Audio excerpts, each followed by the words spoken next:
ዋና ዓላማዬም ኢላማዬም የነበረው አንድና አንድ ነው። እስልምናን ማኮላሸት ነው የምፈልገው የነበረው። አጠፋለሁ ብዬ የተነሳሁት ለአራት ነበረ ራሱ የተነሳ ነው። ኦርቶዶክስ፣ ካቶሊክ፣ ፕሮቴስታንትና ኦንሊ ጂሰስ ለአራት ሆነን እስልምና ከምድረ ገጽ እናጠፋዋለን ብለን ነው የምናስበው የነበረው። ድራሽ ከኢትዮጵያ ምድር ድራሽ አባቱን እናጠፋለን ብለን ነበር የተነሳ ነው የነበረው ማለት ነው። እና ተነስተን ከዛ መካከል ውስጥ ስንሞክረው እየረበሸን መጣ። አንድ በርናባስ የሚባል ልጅ ነበር። እሱ ምን አለ፣ መሐመድን ዝም ብዬ ሳስበው የሆነ ነገር ወርዶለታል እንጂ ዝም ብሎ ኮረጆ ነው ምናምን ብዬ አላምንም አለ። ለምን እንደዛ አልክ ምናምን ስለው፣ አይ በቃ የሆነ ነገርማ አለ። ይሄ ነገር እንዴት ቁርአኑ እኮ በጣም ሰፊ ነገር ነው የሚያወራው። የሆነ ነገር ወርዶለታል ከፈጣሪም ይሁን አይሁን ያላቅም፣ ግን ኮርጇል የሚል ነገር አይደለም። የሆነ ከሆነ ነገር ጋር የለቃቀመው ነገር ቢሆን እንደዚህ ጠንካራ ነገር እንዴት ይፈጠራል አለ። በዘመናት መካከል እስልምናን ለማጥፋት ከውስጥም የመናፍቃን ስራ ከውጭም የኩፋሮች ስራ በተጠናከረ ሁኔታ ተሰርቷል። ግን 1400 ዓመት ተሻግሮ መጥቷል። ቁርአን የአምላካችን ያላህ ቃል በሱረት ፉሲላት በራፍ 41 ላይ ሲናገር አሸናፊ መጽሐፍ በመጣላቸው ጊዜ ነው የሚለው። አሸናፊ መጽሐፍ ነው የሚለው። እስቲ ሁላችሁም ጻፉልኝ፣ አሸናፊ መጽሐፍ ብላችሁ ጻፉልኝ። አሸናፊ መጽሐፍ ቁርአን እውነት ነው። የሰዎችን ልቦች ማሸነፍ የሚችል አሸንፎ ማርኮ ማስቀረት የሚችል ብቸኛው መጽሐፍ ነው በዓለማችን ላይ። ሊዋጉት የመጡትን ሰዎች በአጠቃላይ አሸንፎ የሚያስቀር መጽሐፍ ነው። አሸናፊ መጽሐፍ ብላችሁ ጻፉልኝ። በአላህ አሸናፊ መጽሐፍ ማሸነፍ ይችላል። የምር በእውነት መዋጋት የሚፈልግ ሰው ካለ መጥቶ መዋጋት ይችላል። በሱረት ፉሲላት ምዕራፍ 41 ቁጥር 41 ላይ እነዚያ በቁርአን እሱ አሸናፊ መጽሐፍ ሲሆን በመጣላቸው ጊዜ የካዱት ጠፊዎች ናቸው ይላል። አሸናፊ መጽሐፍ የሚያሸንፍ ነው። የሰዎችን ልብ መማረክ የሚችል ነው። ማርኮ ማስቀረት የሚችል ነገር ነው ራሱ። እኔ እሱ ብቻ አይደለም አሁን ለእናንተ የተገረማችሁት። ኢንሻአላህ እውነት አንድ ሰው ውስጡና ውጪው አንድ አይነት አይደለም። እኔ ውስጤና ውጪ አንድ አይነት አልነበረም። እስልምናን እሳደባለሁ፣ እቃወማለሁ። ውስጤ ግን ሌላ ነው። የእስልምና እውነት እየገባኝ ነው፣ እያወኩኝ ነው ሳጠፋ የነበረው። መጨረሻ ላይ ውጬና ውስጤ ሲጋጭብኝ ነው ወደ እስልምና የመጣሁት። ይሄ ልጅም ተመሳሳይ ነገር ነው እየተናገረ ያለው። ኢንሻአላህ የሆነ ሰው ቀን ከሌሊት የሚሳደብ ሰው የነበረ ሰው አታውቁትም። ልቡ ውስጡ ምን እንዳለ አታውቁም። ውስጡና ውጭው አንድ አይነት ሰው ነው ሳይቀር ሲቀር አላህ የውስጥን ነው የሚመለከተው፣ የልብን ነው የሚመለከተው። እነማናቸው ለሂዳያ የሚገባቸው ነገር እነማናቸው የማይገባቸው የሚለውን ነገር አላህ ብቻ ነው የሚያውቀው። አትወስኑ፣ ለአላህ ስጡ። በቃ አላህ ሂዳያ ይስጠው ብላችሁ ተዉት። ተሳዳቢ ሆነ ኢንሻአላህ። ይሄ ነው ያለው ነገር ማለት በጣም ተሰርቷል። ሙናፊቃኖች በውስጥ ሰርተዋል። እኛ ጋር እንደ ሙስሊም ተመሳስለው ከሙስሊም ውጭ ያሉት ደግሞ ኩፋሮችም ሰርተዋል ለማጥፋት። ኦሪየንታሊስቶች ወይም ደግሞ ሙስተሽሪቅ የሚባሉት የመካከለኛው ጥንተ ነገር አጥኚዎች የሚባሉት ጭራሹን እየተማረኩበት ነው የሄዱት። ሚሽነሪዎች ብዙ ሞክረዋል። መካከለኛው ዘመን ተሞክሯል። ሲያቀታቸው ክሩሴድ ዋር የመስቀል ጦርነት ብለው አውጀውብን ነበር። የሆነ ሳለ እስልምና ከምድረ ገጽ መጥፋት አለበት ብለው 9 ጊዜ ጦርነት አድርገዋል። ተሸንፈዋል። ግን ባዛንታይን ኢምፓየር ገና በእንጭጭነቱ ደረጃ አጠፋለሁ ብሎ አቡበከር ሲዲቅ ኸሊፋ በነበረበት ሰዓት ላይ መቶ ተሸንፎ ነው ሄደው ሲያቀታቸው፣ በሀሳብ ሲያቀታቸው። የመዲና ውስጥ የነበሩ ባኑ ቁረይዛ የሚባሉ አይሁዶች የመካ ቁረይሾች ይህንን ብርሃን ለማጥፋት ሞክረዋል፣ አልቻሉም። ስላልቻሉ ነው መጨረሻ ላይ ጦርነት የገጠሙት። ጦርነቱም የመጣው በኋላ ላይ ጃሃድ የሚባለው ኮንሴፕትም የመጣው ከዛ አንጻር ድንበር ስላለፉ ነው። ድንበር ካላለፉ እንዳታልፉ ነው የሚለው ቁርአን።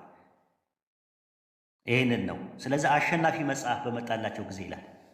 እነዛ የሚኮሩት ምንድን ናቸው? ጠፊዎች ናቸው ነው የሚለው። እነዛ የካዱት ሱረቱ ፉሲላት ምዕራፍ 40 ቁጥር 40 ያዟት ይችል ነገር ክርስቲያኖች፣ ዝም ብሎ አይነት መጽሐፍ አይደለም። እነዚያ በቁርአን እርሱ አሸናፊ መጽሐፍ ሲሆን በመጣላቸው ጊዜ የካዱ ጠፊዎች ናቸዋል። አሸናፊ መጽሐፍ ደጋግማችሁ ጻፉልኝ። አሸናፊ መጽሐፍ ብላችሁ የሚያሸንፍ ነው። ልብ መማረክ የሚችል ነው። ሊዋጉ የመጡትን ብዙዎችን ማርኮ ቁጭ አድርጓል። ይህንን ነው ኡስታዝ አይ ጥሩ ነው። እኔ በጣም ገርሞኝ ነው። በጣም ኢሞሽናል ሆነዋል። ለምን እንደሆነ አላውቅም። በጣም በተለይ ጴንጤዎቹ አይተህ ከሆነ ሰሞኑን እኔ በሰሞኑን ነው ትንሽ ማየት የጀመርኩትና ምን ማለት ጀምረው ነበር። ታድለዋል ያንተን መስለም ያዩ ሰዎች። እስቲ ትንሽ ነገርን ኡስታዝ በኋላ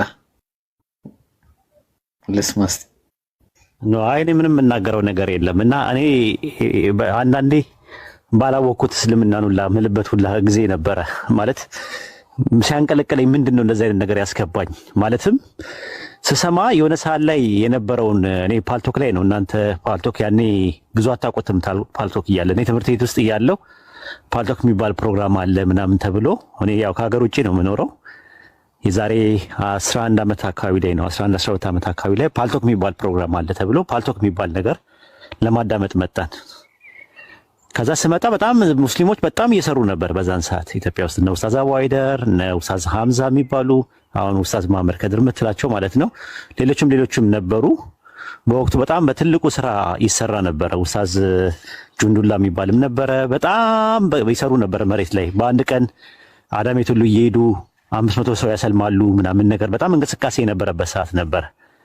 ከዛ በኋላ ምንድነው ማድረግ ያለብን ሲባል ግሩፕ ተፈጥሯል ግባ ተባልኩኝ። ከዛ ኦርቶዶክስ፣ ካቶሊክ፣ ፕሮቴስታንት፣ ኦንሊ ጂሰስ አራቱም ያለበት ግሩፕ ገባን። ስራ መስራት ጀመርን።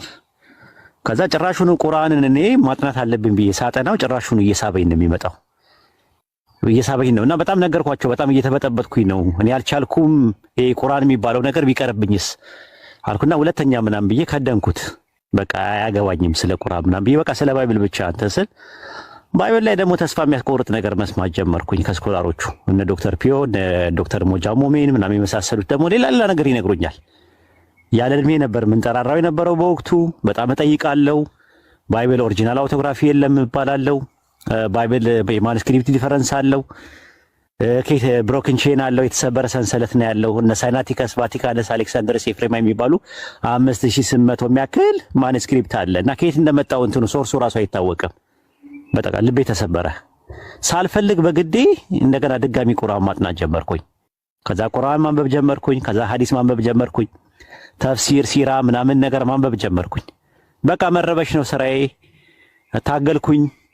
እንደዛም ሆኖ ተመልሼ መድረክ ላይ መጣና ደግሞ ነብዩ መሐመድ እንደዚህ ነው፣ ነብዩ መሐመድ እንደዚህ ነው እያልኩ አወራለሁ። ውስጤ ግን ሌላ ነው ውስጤ የነበረው። በቃ ትግል ቤተሰብ የምላርገው፣ ጎረቤቶቼ የምላርጋቸው፣ ጓደኞቼ የምላርጋቸው፣ አብራ አደጎቼ የምላርጋቸው ምንድነው? እንዴት ነው ማድረገው? የክላስሜቶቼ ምንድነው ምለው? ከዚህ በኋላ ወይ አግኖቲስት አልሆንኩኝ ወይ ኤቲስት አልሆንኩኝ። ዝም ብዬ እንትን እባክናለሁ። ቁርአንን ግልጥ ሳረገው አላህ ሲናገር ሰማዋለሁ።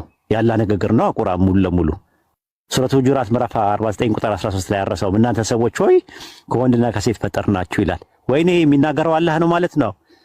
እኛ እኮ አላህ በቁርአን ውስጥ ተናግሮ አያውቅም ስንል ነበር ነው። ቁርአን ያላ ንግግር ነው። ሰውኛ ዘይቤ አነበብኩት 5 ነው ከጫፍ ያነበብኩት። እኔ በህይወት ዘመኔ ባይብልን ከጫፍ እስከ ጫፍ ከዘፍጥረት እስከ ራዕየ ዮሐንስ ድረስ እያልኩኝ 10 ያንብቤዋለሁ። ከዛም ተውት። ሌሎቹ በእንግሊዝኛ ያነበብኳቸውን ዕብራይስጥና ግሪክ የሞከርኩት ምናምን ተውት። በአማርኛ ብቻ ነው የምነግራችሁ። ቁርአንን 5 ጊዜ በአማርኛ ከጫፍ እስከ ጫፍ ከሱረቱ ፋቲሃ ጀምርና ሱረቱ ናስ 5 ያንብቤዋለሁ። በቃ እንዲህ አይነት እየተፈተንኩኝ ምን ነው ባላወቅኩት ቁርአንን በቀረብኝ ምን ነው ሙስሊሞችን እያወቅኳቸው ስለ እስልምና በውጪ አርካኑን ኢስላምና አርካኑን ኢማን እያልኩኝ እየተሰማኝ አረፌ ብቀመጥስ ለቆ አይለቅም። ራሱ አሁን ቃል ስትናገር አንድ ነገር ነበረ፣ ዝም ብሎ ይስባል ስትል ነበረ። አይለቃችሁም፣ ከጀመራችሁት አይለቃችሁም።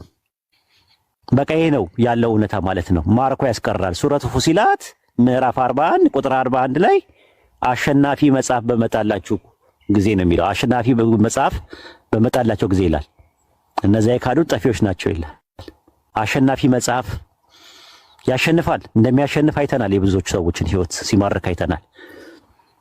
እና አሁንም ትግል ላይ ናት ያለችው ቃል። እመኑኝ የጊዜ ጉዳይ ነው። ቃል ምንም ነገር ብታደርግ እኔ እንትን አላትም። እንኳን ተዋት ቃልንና ትንሿን አሁን በቅርብ ቀን ማናገር ጀምሬያለሁ። እኔ ዝም ብዬ የሆነ ነገር የሚሰማኝ ነገር አለ ውስጤ። ኢልሃም ይሁን ምን ይሁን አላውቅም። አላህ ነው የሚያውቀው።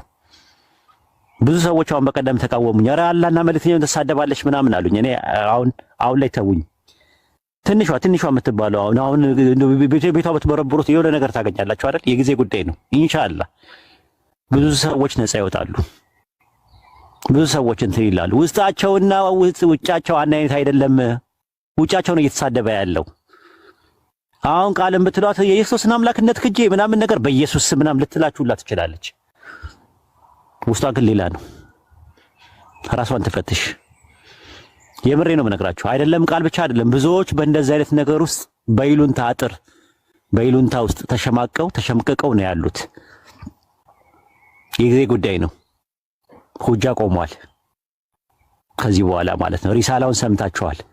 ብዙ ክርስቲያኖች ሰምታችኋል። እውነቱን ሰምታችኋል። እያወቃችሁ ግን በእሳት አትጫወቱ። እኛ ጉዳያችን የቁጥር አይደለም። ጉዳያችን የቲፎዞ ጉዳይ አይደለም። ፖለቲካ አይደለም። እዚህ የተቀመጥ ነው ወይም ደግሞ ቢዝነስ ማን ሆነን ስለ ቢዝነስ አይደለም እያወራን ያለነው። እያወራን ያለነው የህይወትና የሞት ጉዳይ ነው። የዘላለም ህይወትና የዘላለም ሞት ጉዳይ ነው። ጉዳዩ የጀነትና የጀሃነም ጉዳይ ነው።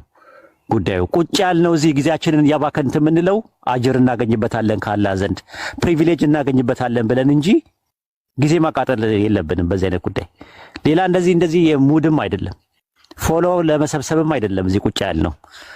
እዚህ ቁጭ ያልነው ጊፍት ለመሰብሰብም አይደለም። እዚህ ቁጭ ያልነው ፌመስ ለመሆንም አይደለም። እንደዛ ከሚሆን በሃይማኖት ስም ከመነገድ ይልቅ ሁሉ ነገር ትቶ ጓሮ ላይ አታክልት ተክላችሁት በቆሎ ተክላችሁት አመት እንትን ብሎ ብትበሉበት ይሻላል። ይሄ እዚህም እዛም አጅር የለውም። ዓላማችንና ኢላማችን አላህ በሚያውቀው እዚህ የተሰበሰብነው ሁላችንም አላህ በሚያውቀው እናንተ ላኢላሃ ኢለላህ ብላችሁ ገመዱን ይዛችሁ ከጀሃነም ነፃ እንድትሆኑ ነው። አይደለም ሩቅ አትሂዱ። ቃል አጠገብሽ ዘመድሽ የምታውቂው ጎረቤትሽ ሄደሽ ልጠይቂው አልጋ ላይ ሆኖ ቢያካስት ብታገኙ ውስጥሽ ሰላም አይኖረውም። ትታመሚያለሽ አብረሽ። ሰዎች ገሃነም ይገባሉ ሁጃ ከቆመባቸው በኋላ ጀሃነም ይገባሉ እየተባልን እየተነገረን እንዴት ነው እንቅልፍ የምተኙት? እንዴት እንቅልፍ እንተኛ? እኛ ለሰዎች እኛ የቀመስነውን ህይወት ሰዎች እንዲቀምሱ እንፈልጋለን። እኛ ያየነውን ብርሃን እኛም የጣፈጠውን ይሄንን ቅርጽና ይዘቱን ጣዕሙና ጥፍጥናውን አውቀን እንዴት ዝም እንበል ብለን ነው እዚህ የመጣ ነው እንጂ ቤታችን አርፈን ብንቀመጥ እንችላለን። ልጆቻችንን ብናሳድግ ይሻለናል። ትዳራችን ላይ ሌላ ቢዝነስ ነገር ብንሰራ ያዋጣን ነበር።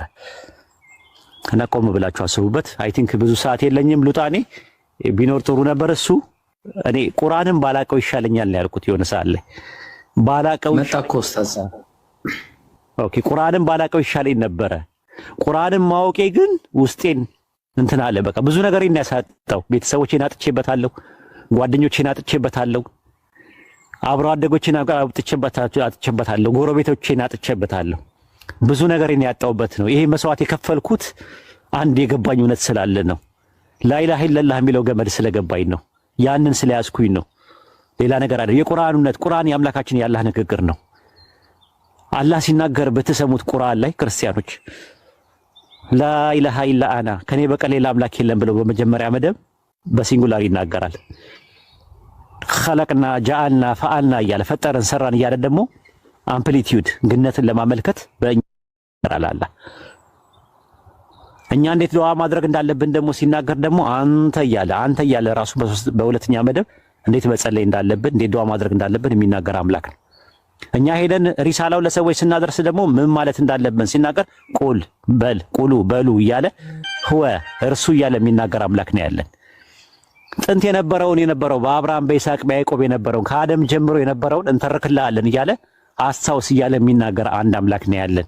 ጥንት የነበረው ነቢያትን ሲልክ የነበረው ለሙሳ ባህርን ክፈል አልነው እያለ የሚናገር አምላክ ነው ቁርአን ላይ ያለው እንድታውቁት።